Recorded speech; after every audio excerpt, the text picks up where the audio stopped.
지난 3일 기장 동백항에서 있었던 차량 추락 사고와 관련해 의혹이 끊이질 않고 있는데요. 사고 당일 CCTV를 다시 들여다봤더니 수상한 움직임이 포착됐습니다. 조민희 기자입니다. 정차한 지 약 2시간 뒤 차량 후면에 브레이크 등이 들어옵니다. 이내 조수석에서 운전석 방향으로 수상한 움직임이 포착됩니다. 브레이크 등이 꺼지자 차량은 곧장 바다로 직진하는데 그 사이 차량은 오른쪽으로 살짝 기울더니 물속으로 추락합니다. 브레이크 등이 나간과 동시에 차가 이동했다는 건 그건 뒤를 놨다는 얘기예요. 운전석에 앉아서 그렇게 직진을 하는데 앞바퀴가 이렇게 조향이 되기가 그렇게 쉽지가 않아요.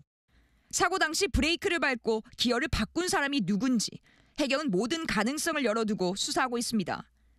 가장 중요한 증거는 차량 내부에 있던 블랙박스. 당시 여동생과 동승자 둘째 오빠 사이에 어떤 대화가 오갔는지와 함께 내종량을 앓고 있던 여동생의 의식 상태도 확인할 수 있기 때문입니다. 해경은 사고 차량의 블랙박스를 확보했지만 구체적인 내용은 확인해 줄 수 없다는 입장입니다. 차량에 대한 모든 블랙박스라든지 그 상태는 저희들이 현재 유지하고 있고요. 해경과 보험사 측은 차량의 내부 구조나 기능상 조수석에서 운전 조작이 가능한지 조만간 현장 실험을 통해 밝혀낼 계획입니다. MBC 뉴스 조민입니다. 부산 MBC가 연속 보도하고 있는 기장군 차량 추락 사고와 관련해 해경이 수사에 속도를 내고 있습니다. 다음 주 구속영장을 신청할 계획인데요. 그런데 10개월 전 발생했던 아버지 사망 사고 당시 부검에서 향정신성 약물이 검출됐던 사실이 뒤늦게 밝혀졌습니다. 해경이 혐의 적용을 놓고 고심하고 있습니다. 조민희 기자가 취재했습니다. 둘째 오빠 김모 씨가 현재 의심받고 있는 혐의는 보험 사기와 자살 방조입니다. 지난 7월부터 10개월 사이 이 가족에게 일어난 3건의 차량 추락 사고 때마다 김 씨는 최초 신고자이거나 동승자였고 사망한 아버지와 여동생 보험금의 대표 수령자 또는 수익자 역시 김 씨였습니다. 지난 3일 기장군 동백항에서 3번째 차량 추락 사고로 여동생이 숨진 이후 해경은 김 씨를 2차례 소환 조사한 것으로 알려졌습니다. 쟁점은 어떤 혐의가 적용될지입니다. 부산 MBC가 단독 입수한 사고 당시 영상에는 조수석에 타고 있던 누군가를 김 씨가 운전석으로 끌어당기는 모습이 잡혀 있습니다. 2시간 뒤 차량이 바다로 돌진했고 여동생이 운전석에서 의식을 잃은 채로 발견됐습니다. 경찰은 촉탁살인 혹은 자살방조 혐의를 적용할 것으로 알려졌습니다. 저희들이 수사 과정에서 얻은 자료하고 오빠가 진술한 부분이 안 맞는 부분이 꽤 있습니다. 일단은 방조의 가능성은 있죠. 10개월 전 아버지 사망 사건 당시 정황은 미심쩍은 부분이 계속 드러나고 있습니다.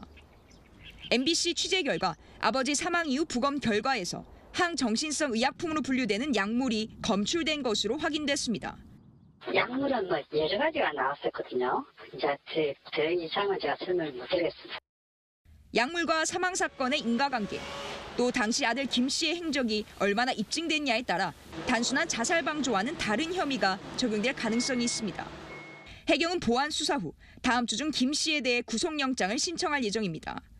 해당 사건은 부산지검 동부지청 형사 2부에 배당될 것으로 보입니다. MBC 뉴스 조민입니다. 다음 소식입니다. 한 가족이 탄 차량이 1년 동안 3번이나 강과 바다에 추락해 아버지와 딸이 잇따라 사망한 사건을 계속 보도해드리고 있는데요. 해경이 차량에 타고 있던 남성에게 살인 혐의를 적용해 구속영장을 신청했습니다. 달아난 남성의 동거녀는 역시 살인 혐의로 조금 전에 구속됐습니다. 조민희 기자의 단독 보도입니다. 항구에 주차된 소형차에서 내린 40대 남성. 조수석에 타고 내리기를 반복하더니 2시간쯤 뒤 차량은 그대로 바다에 빠집니다. 운전석에 앉아있던 40대 여성이 숨졌고 조수석에 탔던 여성의 둘째 오빠는 스스로 빠져나와 목숨을 건졌습니다. 이 모습이 고스란히 CCTV에 담겼고 해경은 곧 보험 사기 수사에 나섰습니다. 그런데 취재진이 입수한 당일 CCTV 화면에는 오빠의 더 수상한 모습이 포착됐습니다. 조수석에서 내린 오빠가 차량 뒷좌석에서 무언가를 꺼내더니 전봇대 앞에다 세워둡니다. 50분 뒤 차량은 바다로 추락합니다. 차가 물에 빠지기 전에 본인의 휴대전화 같은 소지품을 미리 빼둔 겁니다. 심지어 구조된 뒤 구급대원에게 밖에 빼둔 자신의 소지품을 가져달라고 부탁하기도 했습니다. 그 환자분이 그 차 안에 누워 계시면서 자기 그 짐이 있다고 핸드폰이 들었다고 가방을 좀 갖다 달라 하더라고요. 해경은 범행을 미리 계획한 정황으로 보고 있습니다. 또 비공개 실험을 통해 오빠가 여동생을 운전석으로 옮긴 뒤 조석에 타서 차량을 조작했을 가능성이 충분하다고 결론 내렸고 오빠가 사고 하루 전 현장을 찾아 사전 답사를 한 것도 확인했습니다. 보험사도 당시 여동생이 뇌종양 병세가 악화돼 오른손을 움직일 수 없다는 내용이 적힌 의료 기록을 확보했습니다. 수사가 시작되고 MBC 보도가 나간 뒤 오빠는 잠적했고 해경은 살인 혐의를 두고 추적 중입니다. 방송된 부분도 상당 부분이 그 영향이 있는데 보도한 증거들이 살인이라고 볼 수 있는 지점이 있다고요? 많죠.